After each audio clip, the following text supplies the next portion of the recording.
ದಟ್ಟ ಕಾಡು ಎಲ್ಲ ಹುಲಿಗಳು ಇರ್ತದೆ ಇಲ್ಲಿ ಸಿಕ್ಕಾಪಟ್ಟೆ ಹುಲಿಗಳು ಉಂಟು. ಮೊನ್ನೆ ಈ ಕಡೆ ಎಲ್ಲೋ ಇಲ್ಲಿಂದ ಸುಮಾರು ಒಂದು 5-6 ಕಿಲೋಮೀಟ್ರ್, 5-6 ಅಲ್ಲ, ಒಂದು 10 ಕಿಲೋಮೀಟ್ರ್ ದೂರದಲ್ಲಿ ಒಬ್ಬರು ಮನೆಗೆ ಬಂದಿತ್ತಂತೆ. ಮನೆಗೆ ಬಂದು ನಾಯಿ ಎಲ್ಲ ಹಿಡ್ಕೋಗಿದೆ ಅಂತೆ. ಅಂದರೆ ಈ ಜಂಗಲ್ಗೆ ಎಂಟರ್ ಆಗ್ಬೇಕಾದ್ರೆ ಕೇಳ್ಕೊಬಂದು ದಾರಿಲಿ ಬರ್ತಾ ಅಲ್ಲಿ ಜನಗಳಿಗೆಲ್ಲ ಕೇಳ್ದ. ಇದು ಪೂರ್ತಿ ಡೀಪ್ ಎವರ್ಗ್ರೀನ್ ಫಾರೆಸ್ಟ್ಗೆ ಬರುತ್ತೆ ಕಂಪ್ಲೀಟ್ ಆಗಿ. ಎವರ್ಗ್ರೀನ್ ಫಾರೆಸ್ಟ್ ಯಾವತ್ತೂ ಹಸಿರಾಗೇ ಇರುತ್ತೆ. ಮಳೆ ಬರಲಿ, ಬಿಸಿಲು ಬರಲಿ, ಚಳಿ ಬರಲಿ, ಏನು ಬಂದರೂ ಎವರ್ಗ್ರೀನ್ ಫಾರೆಸ್ಟ್ ಮಾತ್ರ ಯಾವತ್ತೂ ಹಸಿರಾಗೇ ಇರೋದು.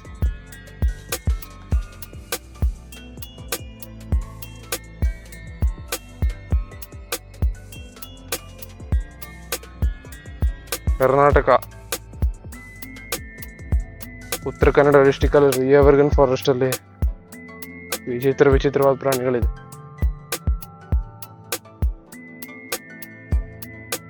ಫೇಮಸ್ ಏನಂದ್ರೆ ಹುಲಿ, ಚಿರತೆ, ಹುಲಿಗಳ ನಾಡು ಅಂತಾನೆ ಕರೀತಾರೆ ನಮ್ಮ ಕರ್ನಾಟಕ, ಲ್ಯಾಂಡ್ ಆಫ್ ಟೈಗರ್ಸ್. 1900 ಇಡೀ ವರ್ಲ್ಡ್ ಅಲ್ಲಿ ಟೋಟಲ್ 1 ಲಕ್ಷ ಹುಲಿಗಳಿದ್ವು. 1 ಲಕ್ಷ ಹುಲಿಗಳಿದ್ವು. ಈಗ ಆದ್ಮೇಲಾದ್ರೆ 2010 ಅದರ ಸಂಖ್ಯೆ 4000 ಕೆಳಗಿಳಿದಿತ್ತು ಇಡೀ ವರ್ಲ್ಡ್ ಅಲ್ಲಿ. ಈಗ ಉಳಿದಿರೋದು ಸುಮಾರು ಒಂದು 4000 ಮೇಲೆ, ಸುಮಾರು ಒಂದು 5000 ಲೆಕ್ಕ ಹುಲಿಗಳು ಉಳಿದಿದೆ. ಅದು ಬರೀ ಇಂಡಿಯಾದಲ್ಲಿ. ಪ್ರಪಂಚದ 70% ಹುಲಿ ಸಂಖ್ಯೆ ಬರೀ ಇಂಡಿಯಾದಲ್ಲೇ ಇದೆ. ಪ್ರಪಂಚದ 70% ಸಂಖ್ಯೆ. ಉಳಿದಿರೋ 30% ಬೇರೆ ಬೇರೆ ಕಂಟ್ರಿಲಿ. ಅದಕ್ಕೆ ನಮ್ಮ ಇಂಡಿಯಾನ ಯಾವತ್ತು ಲ್ಯಾಂಡ್ ಆಫ್ ಟೈಗರ್ಸ್ ಅಂತಾರೆ.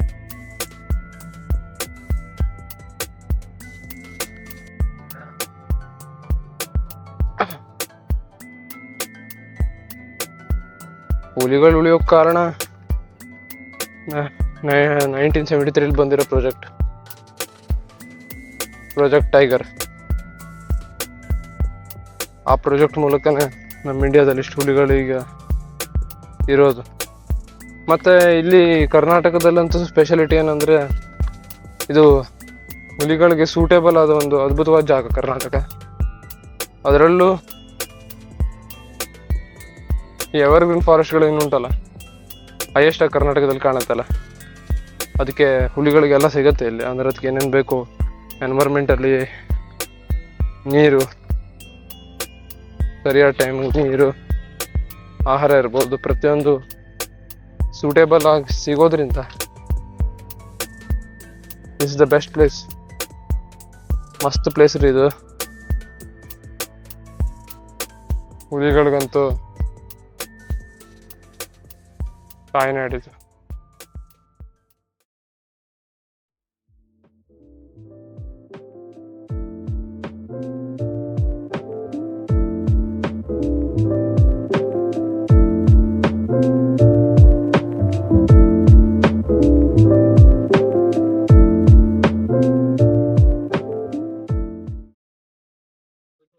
ಜೇನ್ ನೋಡೋದು ಸಿಕ್ಕಾಪಟ್ಟೆ ಸೌಂಡ್ ಬರ್ತಾ ಇದೆ. ಮೋಸ್ಟ್ಲಿ ಜೇನ್ಗಳು ಇರ್ಬೇಕಿಲ್ಲೇ ಮೇಲೆಲ್ಲ. ಕಚ್ಚಿದ್ರೆ ಮುಗೀತ್ ಕತೆ. ये बड़ी अच्छी बात कही आप. ಇಲ್ಲಿ ನೋಡಿ, ಮುರ್ಗ್ಲಂಡ್ ಇವತ್ತೇ ಮಸ್ತ್ ಆಗ್ತದೆ. ಇದೆಲ್ಲ ಜ್ಯೂಸ್ ಗೀಸ್ ಮಾಡ್ಕೊಂಡು ಕುಡಿದ್ಬಿಟ್ರೆ ಎಲ್ಲ ಕೊಯ್ ಕೊಡು.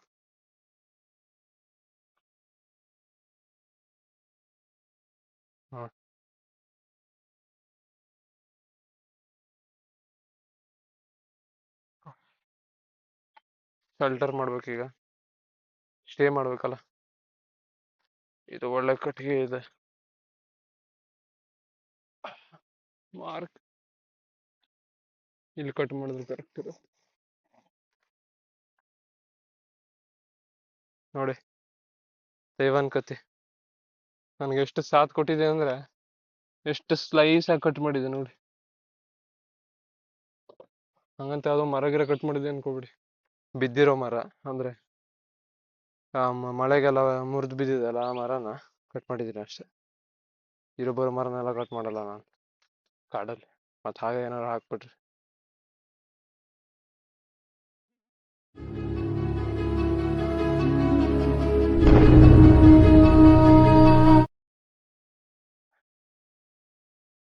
ಇದೇನಿದು ನೋಡಿ, ಮಾವಿನ ಹಣ್ಣು. ಮಾವಿನ ಹಣ್ಣಿದೆ ಇಲ್ಲ. ಓ ಇದೇ ಮರನೂ ಇಲ್ಲೇ ಇದೆ ನೋಡಿ. ಓ ಮೈ ಗಾಡ್, ಫುಲ್ ಹಣ್ಣು. ಹಣ್ಣಿಗೇನು ತೊಂದರೆ ಇಲ್ಲ, ಉದುರಿಸ್ತಾ ಇರೋದು ತಿಂತಾ ಇರೋದು. ಕೆಳಗೆಲ್ಲ ಬಿದ್ದಿದೆ ಹಣ್ಣು, ಸುಮಾರು ಹಣ್ಣು ಬಿದ್ದಿದೆ ಕೆಳಗೆ. ಇಲ್ಲೇ ಒಂದು ಬಿದ್ದಿದೆ. ಇದೇ ತೈವಾನ್ ಕತ್ತಿಲೆ ತಿನ್ನೋದು ಇವತ್ತು. ಈ ಮಾವಿನ ಹಣ್ಣು ಇವತ್ತು ತೈವಾನ್ ಕತ್ತಿಲ ಹಾಕಿ ತಿನ್ಬಿಡುವ. ಸುಮಾರು ಇದೆ ಮತ್ತು ಉದುರಿಸಿದ್ರೆ ಬೆಸ್ಟ್.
ಕೊನೆಗೊಂದು ನಾರ್ಮಲ್ ಆಗಿ ಒಂದು ಶೆಡ್ ರೆಡಿ ಆಯ್ತು. ಸದ್ಯಕ್ಕೆ ತೊಂದರೆ ಇಲ್ಲ. ರಾತ್ರಿ ಆಗ್ತಿದ್ದಂಗೆ ಇದಕ್ಕೆಲ್ಲ ಫುಲ್ ಕವರ್ ಮಾಡ್ಕೊಂಡು ಎಲೆಯಿಂದ ಕೆಳಗೆಲ್ಲ ಎಲೆ ಹಾಸ್ಕೊಂಡು ಮಲಗಿಬಿಟ್ರೆ ಆಯ್ತು. ಎಮರ್ಜೆನ್ಸಿ ಶೆಡ್, ಎಮರ್ಜೆನ್ಸಿಗೆ ಈ ಥರದ ಶೆಡ್ ಮಾಡ್ಕೊಂಡು ಕುತ್ಕೊಬಿಡ್ಬೋದು. ಫೈರ್ ಗೇರ್ ಹಾಕೊಂಡು ಏನಾದರೂ ತಿನ್ಬೋದು. ಹೇಳಿ, ಕೊನೆಗೂ ಒಂದು ಶೆಲ್ಟರ್ ಆಯಿತು. ಇವತ್ತು ಇಲ್ಲೇ ಮನ್ಗೋದೆ. ಏನು ಬೇಕಾದಾಗ ಇಲ್ಲಿ ಫುಲ್ ಕವರ್ ಮಾಡಿಕೊಂಡು ಇಲ್ಲಿ ಮೇಲೆಲ್ಲ ಹಾಸ್ಕೊಂಡು ನಾನು ಇಲ್ಲಿ ಫುಲ್ ಕವರ್ ಮಾಡಿ ಮಲಗಿಬಿಡ್ತೀನಿ ಒಂದು ವೇಳೆ ಮಳೆ ಬಂದರೆ.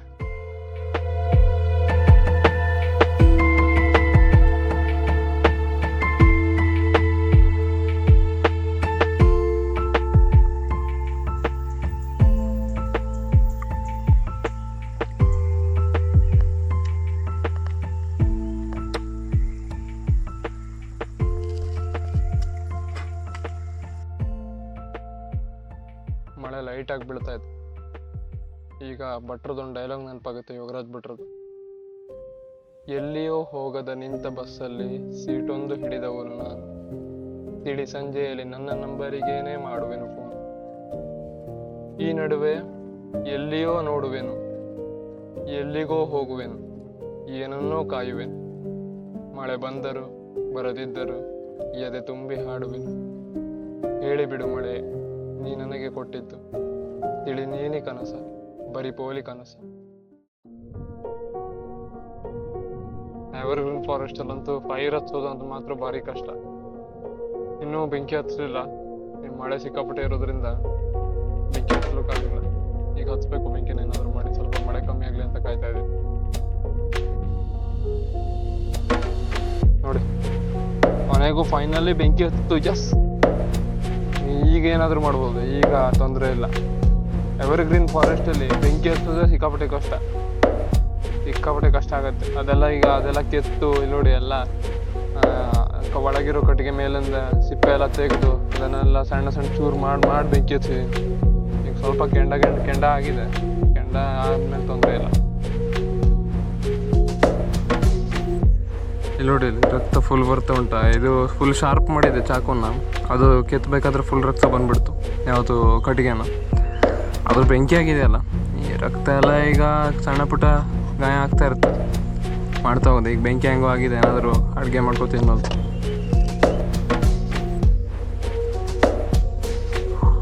ನೋಡಿ, ಇಂಥ ಕಡೆ ಎಲ್ಲ ಬರ್ಬೇಕಂದ್ರೆ ಮೆಡಿಕಲ್ ಯೂಸ್ ಮಾಡ್ಕೊಂಡೇ ಬರ್ಬೇಕು. ಇಲ್ಲಾಂದರೆ ಪ್ರಿಪ್ರೇಷನ್ ಮಾಡ್ಕೊಬಾರ್ದು. ಏನು ಬೇಕಾಗ್ಬೋದು. ಈಗ ಮೇಲ್ಗಡೆಯಿಂದ ಬೀಳ್ಬೋದು, ಮತ್ತೆಲ್ಲರೂ ಹತ್ತಬೇಕಾದ್ರೆ ಜಾರ್ ಬಿಡ್ಬೋದು, ಈ ಥರ ಕೈ ಕಟ್ಟಾಗ್ಬೋದು. ಅವಾಗ ಇಂಥ ಕಾಡಲ್ಲಿ ಏನೂ ಸಿಗಲ್ಲ ನಮಗೆ. ಲಾಸ್ಟ್ ಸಾಯೋದೇ ಗತಿ ಆಗುತ್ತೆ. ಅದಕ್ಕಿಂತ ಮೆಡಿಕಲ್ ಎಲ್ಲ ಇಟ್ಕೊಂಡ್ರೆ ಎಮರ್ಜೆನ್ಸಿ ಇದರಲ್ಲಿ ಯೂಸ್ ಆಗುತ್ತೆ.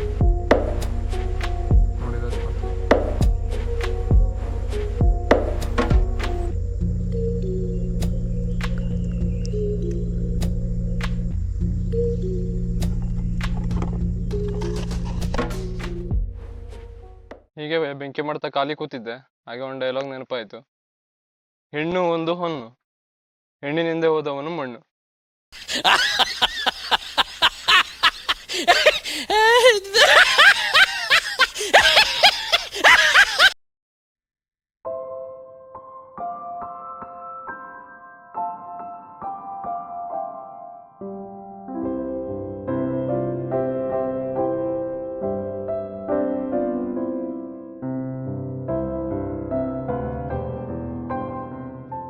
ನೋಡಿ, ಇಲ್ಲಿ ಮಾಂಗ್ರು ಎಷ್ಟು ಹೈಟಾಗಿ ಬೆಳೆದು ಫುಲ್ ಉದಯ ತನಕ ಬೆಳೆದು ಬಳ್ಳಿ ಥರ ಇದೆ.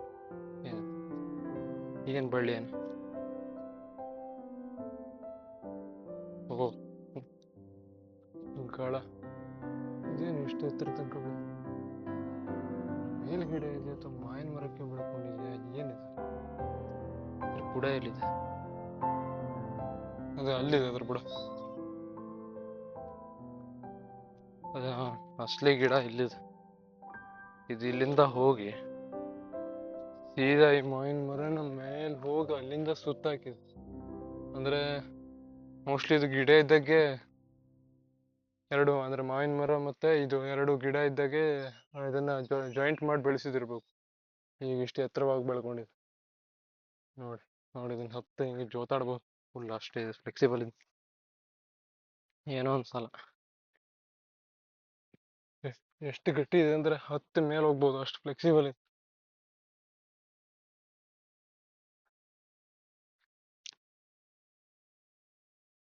ಮಸ್ತ್ ಆಗತ್ತೆ. ಇದ್ರ ಹತ್ಬೋದು, ಏನೂ ಆಗಲ್ಲ, ಅಷ್ಟು ಗಟ್ಟಿ ಇದೆ.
ರಾತ್ರಿ ಎಲ್ಲ ಸಿಕ್ಕಾಪಟ್ಟೆ ಮಳೆ ಇತ್ತು. ಈಗ ಒಂದು ಸ್ವಲ್ಪ ಲೈಟ್ ಆಗಿದೆ ಅಂದರೆ ಒಂಥರ ಒಂದು ಲೈಟ್ ಮಳೆ. ಒಳಗೆ ಸಿಕ್ಕಾಪಟ್ಟೆ ಚಳಿ ಆಗ್ತಾ ಉಂಟು. ಈಗ ಹೇಗೋ ಇದೀನಿ ನೈಟಲ್ಲಿ. ಹಾರಿಬಲ್ ಎಕ್ಸ್ಪೀರಿಯನ್ಸ್ ಇದು ಮಾತ್ರ ಲೈಫ್ ಒಂದು. ಅದು ರಾತ್ರಿ ಎಲ್ಲ ವಿಚಿತ್ರವಾಗಿ ಸೌಂಡ್ಗಳು, ಮತ್ತು ಎಲ್ಲ ಪ್ರಾಣಿಗಳ ಥರ ವಿಚಿತ್ರವಾಗಿ ಸೌಂಡ್ ಎಲ್ಲ ಹಾರಿಬಲ್. ನೈಟೆಲ್ಲ ಫುಲ್ಲು ಚಳಿ ಆಗ್ತಾ ಇದೆ. ಈಗ ಸಿಕ್ಕಾಪಟ್ಟೆ ಚಳಿ ಆಗ್ತಾ ಇದೆ ಈಗ.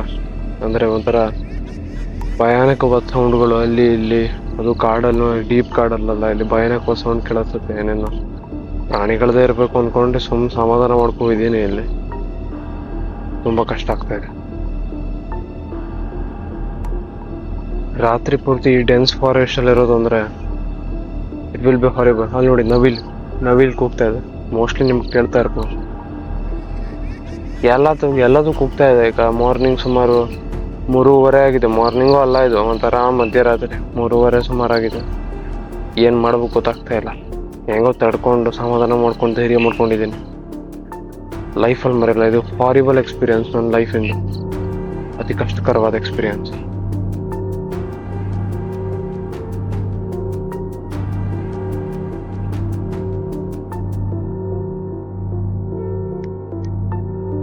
ನಾ ಕಾಣ್ತಾ ಇದ್ದೀನಲ್ಲ, ಜೀವನನೇ ಬೇಡ ಆಗ್ಬಿಟ್ಟಿದೆ. ಅಷ್ಟು ಭಯಾನಕವಾಗಿದೆ ರಾತ್ರಿ ಮಾತ್ರ. ಬೆಳಿಗ್ಗೆ ಸಿಕ್ಕಾಪಟ್ಟೆ ಖುಷಿ ಆಗುತ್ತೆ, ಆದರೆ ರಾತ್ರಿ ಆದ ಕೂಡ ಮಾನಸಿಕ ಒತ್ತಡ ಸ್ಟಾರ್ಟ್ ಆಗುತ್ತೆ. ಏನು ಮಾಡ್ಬೇಕು ಗೊತ್ತಾಗ್ತದೆ.